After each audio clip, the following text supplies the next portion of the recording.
I bet you're all wondering what have I been up to lately, eh? No one? No one at all? In the middle of January this year, I found a cursed save game where I was locked in a team with Hiawatha and his Iroquois. I decided to play this game out, as I had yet to win a game as Arabia before, and ooh, let me tell you, the game got spicy. I'll show you all of the screenshots which I decided to make during the game. First, Hiawatha was amazed by my 0 gold per turn economy. Whilst exploring, his scout spotted 2 ancient ruins at once. I've had that happen as well, but I felt like it's quite rare. As you can imagine, I was quite shocked when the Siamese let themselves inside of my borders. I wonder if Hiawatha knows something about how this oddity came to be. Oh yeah, also Mount Kilimanjaro was quite close to me. As my people kept praying, God kept ignoring us, thus my great prophet was delayed by 6 turns. Did I say 6? I really meant to say 7. I was pretty shocked but happy to see that Mr. Ramkeham Haeng had forward settled Shaka, a good choice that showed the world his confidence.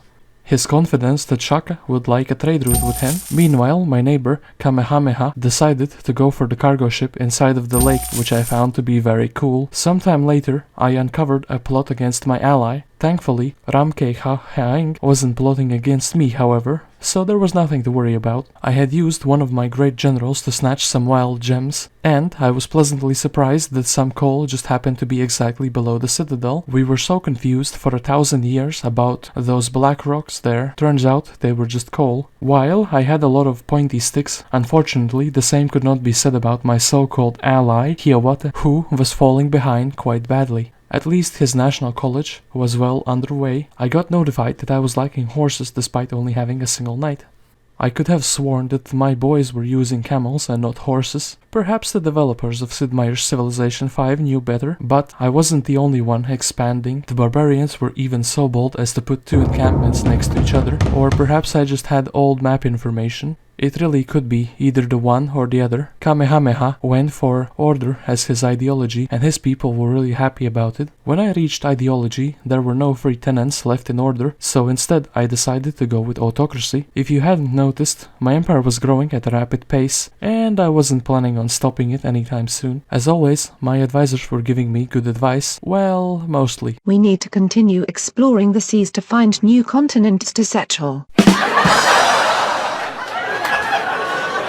Somehow, the citadel I had planted had decided to announce independence from my borders. Good guy Bismarck decided to liberate Manila and left his lancers inside the city. At this point in the game, my army was quite expensive to maintain, but totally worth their price in gold. Get it? Price in gold? Because they cost gold to maintain.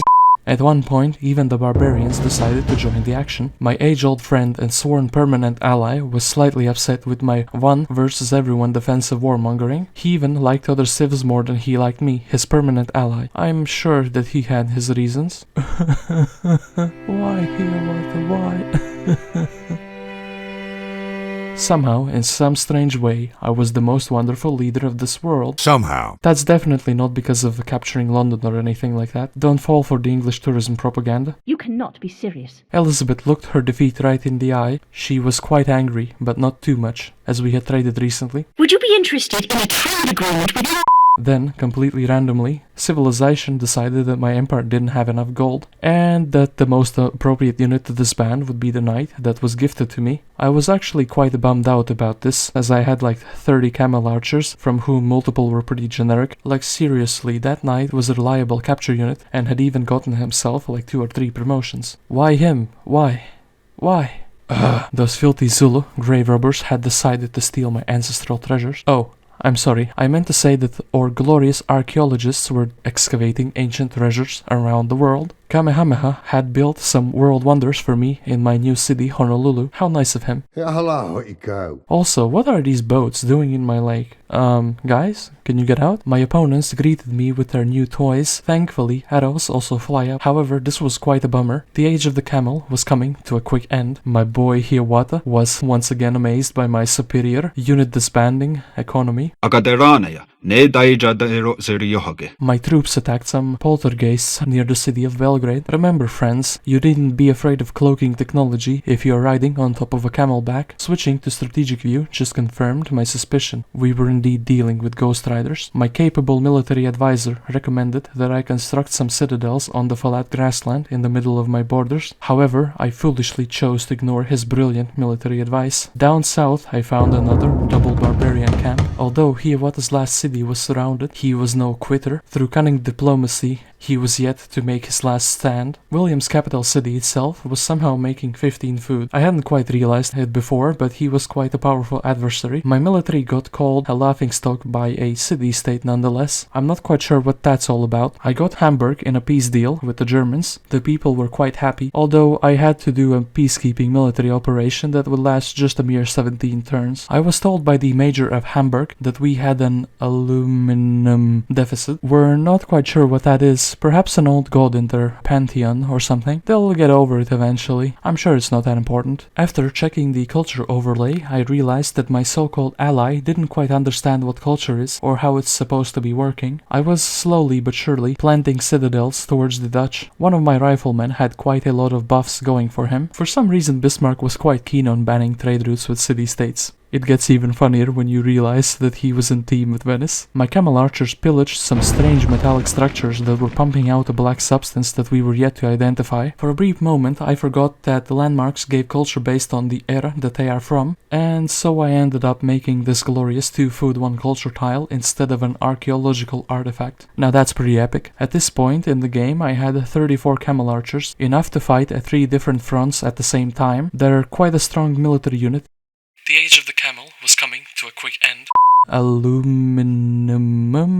I ended up being the only civ to vote nay for the banning of copper. That's quite rude. Shaka didn't mind my warmongering too much. He was worried about my expansion, however. Understandable. For strategic purposes, I decided to surround this one tile with roads from all sides. But more about that a bit later. I was attacked by a very unhappy German army. Surely, leading an army with low morale to the front lines wouldn't have any bad consequences now, would it? Unfortunately, my highly respectable ally, Hiawatha, was ever so slightly outclassed by his nearby civilizations. Legends say that his last words were, "Your empire is famed for its strong economy. Perhaps one day you might be willing to share some of your aluminum."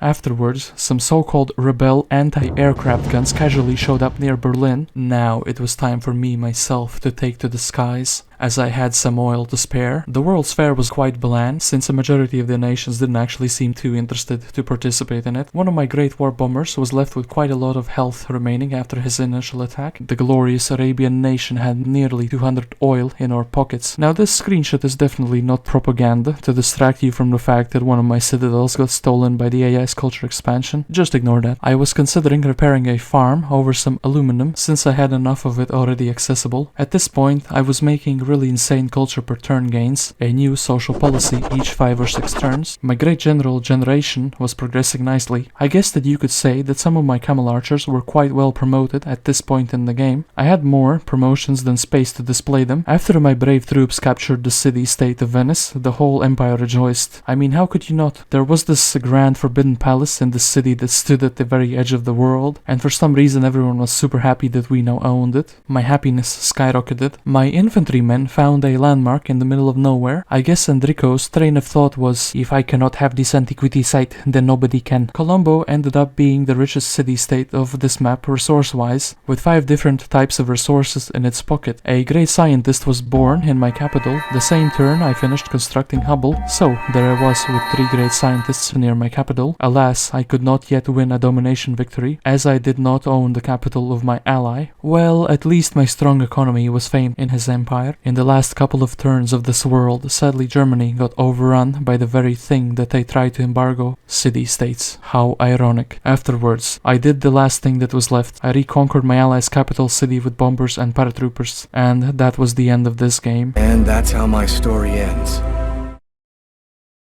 Remember that tile that was surrounded by roads from all sides? Yeah, it ended up looking less epic than I had expected. Anyway, how did everyone who is still here enjoy this video? I'm trying out new things with my content, so any feedback you have would be greatly appreciated. Anyway, that's me done for today. I'll catch you all later in my next video. Guest 273 signing out.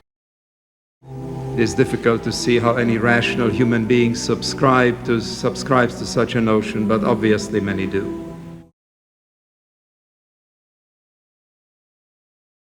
Okay, now that I'm out, where do I go from now? Can I just go back inside maybe?